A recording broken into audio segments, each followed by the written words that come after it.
Now let's talk about some common disease processes of the eye. First, I'll discuss a condition known as cataracts. So cataracts directly affects the lens of the eye, creating an opacity. So this portion here, you can kind of see the cloudiness in the pupil. Per Lewis, 2017, this is typically due to aging. However, it can also occur due to trauma, congenital factors, radiation or UV light exposure, and certain drugs such as steroids. The patient experiencing cataracts may complain of decreased vision, abnormal color perceptions, and a glare with light scatter caused by lens opacity. Visual decline is usually gradual in these patients, but it also depends on the circumstance. Per Lewis, 2017, the diagnostic studies typically performed are ophthalmoscopy, a slit lamp microscopy, a glare test, keratometry, and an A-scan ultrasound for planning surgery, and visual fields perimetry to determine cause of visual loss. The interprofessional care of cataracts patients depends on the client's needs. The only cure for the patient is surgical removal of the cataract or the lens. However, there are temporary non-surgical interventions that can take place. Per Lewis, 2017, this includes a change in glasses prescription, increased lighting, and lifestyle changes. Some of the surgical interventions include removal of the lens, intraocular lens implantation, and phacoemulsification. Nursing management includes assessing the client's visual acuity and educating the client on the condition, as well as answering any questions they have about it.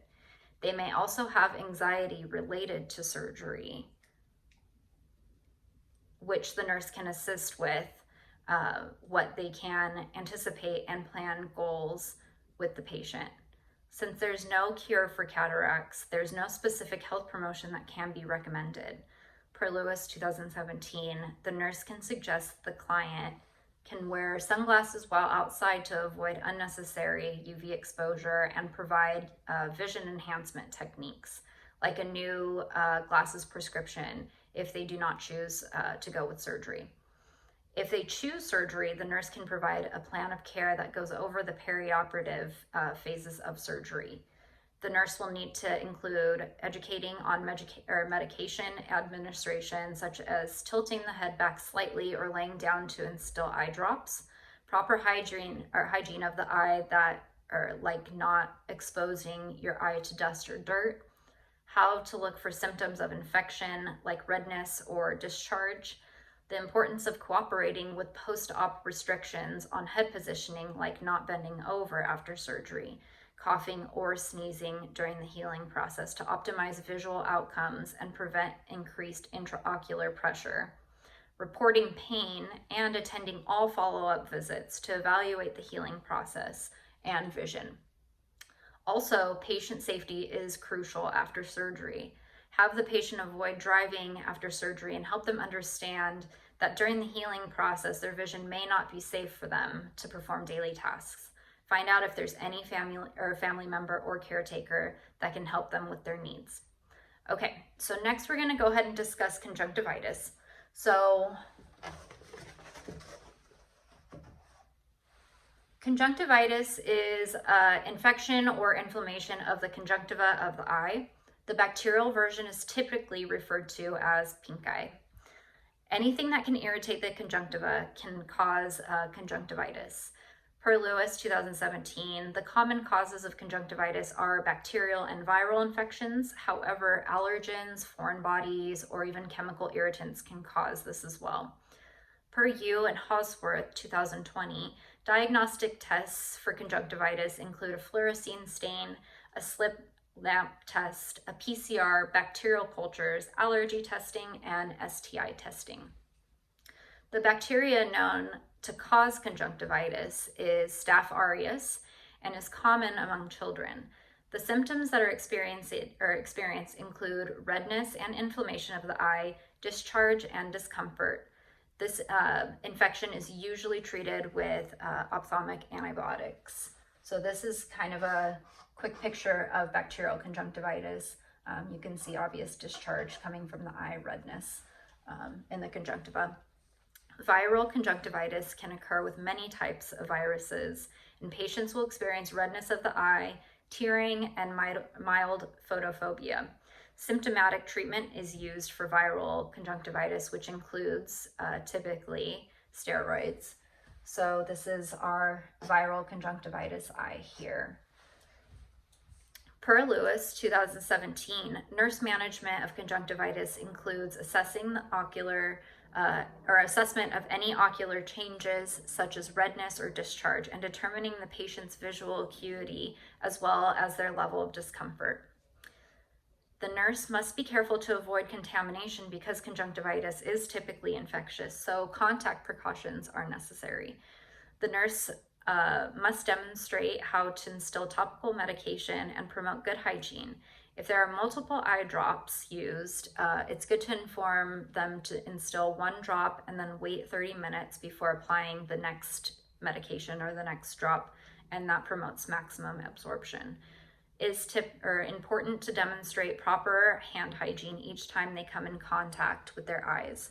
And then it's also good to explain to the patient the cause of conjunctivitis so they know how it occurred. Okay, so last we're going to talk about retinal detachment.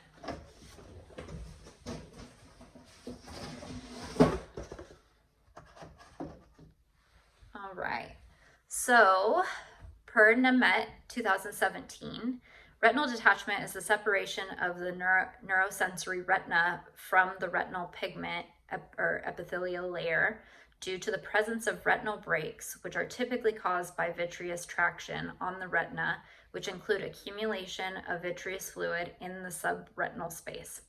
The retinal detachment almost always causes blindness of the eye. Risk factors for retinal detachment include age, severe myopia, eye trauma, cataract surgery, and family history of retinal detachment.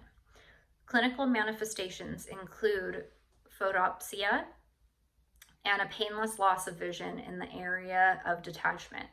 Diagnostics include direct and indirect ophthalmoscopy, slit lamp microscopy, and ultrasound. So I just wanted to show you a couple pictures. So this is a retinal tear here, and then this is what the retinal detachment looks like. So it's just coming off right here. This is an actual picture of what it looks like. It's a little dark, so it's difficult to see. And then we'll go ahead and talk about symptoms of retinal detachment as well. So if a retinal break is present that doesn't indicate retinal detachment, then intraprofessional care will include monitoring of the eye. A retinal specialist will usually be in charge of this and will let the patient know what signs to look for if the retinal break is worsening. Surgery is the chosen method for retinal detachment. Per Lewis 2017, some surgical interventions include laser photocoagulation, cryopexy, and vitrectomy. Post-operative medications are used to help with healing and pain during recovery. These can include topical steroids, analgesics, antibiotics, and others. Nursing management of retinal detachment includes emotional support to relieve anxiety, because retinal detachment is usually an acute issue that needs prompt surgical intervention. The nurse is responsible for assessing the client's visual acuity and history of the incident. Care planning depends on what type of surgical procedure is performed, but will include activity restriction and demonstration of medication application.